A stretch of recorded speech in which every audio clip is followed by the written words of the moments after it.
Bon, visiblement on a tapé dans le mille. La news de Jane Street d'hier a fait quand même beaucoup parler d'elle.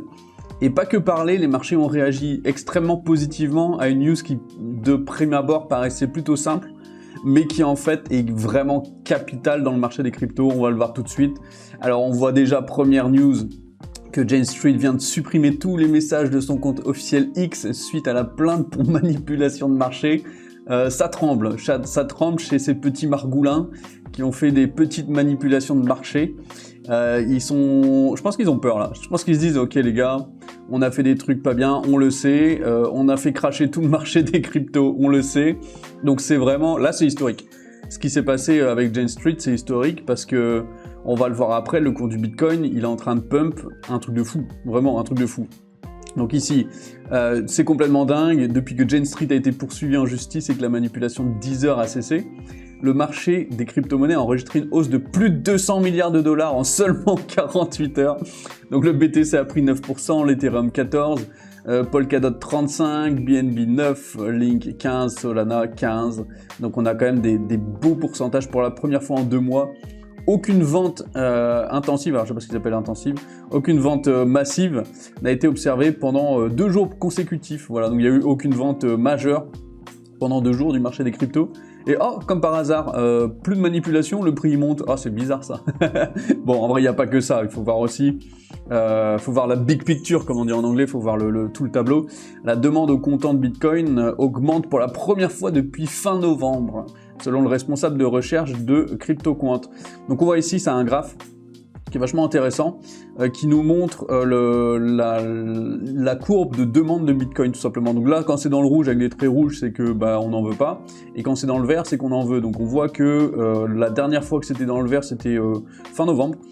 Et tout le mois de décembre, janvier, tout début février, c'était cassage de gueule, plus personne en voulait. Donc je pense que Jane Street, oui, a manipulé le marché, oui, a fait descendre le marché. Mais c'est une combinaison des deux, en fait. C'est une combinaison de vente de base, en fait, parce que le marché avait vraiment monté de fou, de 15 000 jusqu'à 120 000.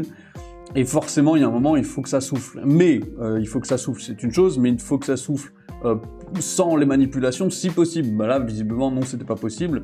Jane Street a manipulé le cours. Là, quand le Bitcoin s'est cassé la gueule, il s'est cassé la gueule fortement. Et on le voit de toute façon, à chaque fois qu'il y a un cassage de gueule sur le marché des cryptos, il y a souvent des histoires de manipulation qui sont derrière, et c'est pour ça que les cassages de gueule dans le marché sont quand même assez intenses, on va pas se mentir.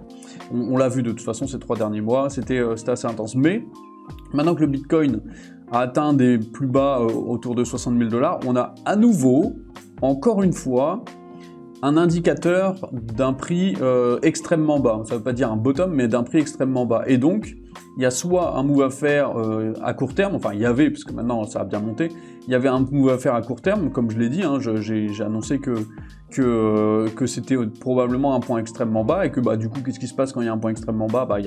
Ça remonte un petit peu, tout simplement, ça revient chercher des niveaux plutôt cohérents, parce que là, c'était pas cohérent, c'était extrêmement bas. Et alors, est-ce que c'est le point bas? Je sais pas, mais en tout cas, on a encore un nouvel indicateur. Donc la zone de DCA est exceptionnelle, toujours, voilà, je pense, sous les 70 000 $, on peut le voir ici, hein. Le Bitcoin a touché là, cette nuit, les 70 000 $, ici, et puis pullback, ça allait derrière. Donc visiblement, il y aura un gros point au niveau des 70 000 $, va falloir surveiller ça. Maintenant, moi, ça m'étonnerait pas que le marché redescende. Après, vu la force de la hausse du cours depuis ces 2 derniers jours, c'est possible que on ait ça pendant quelques semaines, peut-être un petit BTC qui végète autour des 70 000, entre 60 000 et 70 000, ça ne m'étonnerait pas. Donc à voir, est-ce que ça va être enfoncé ou pas, ça c'est à surveiller. Bon, le passage des 62 000 aux 70 000, il était obvious.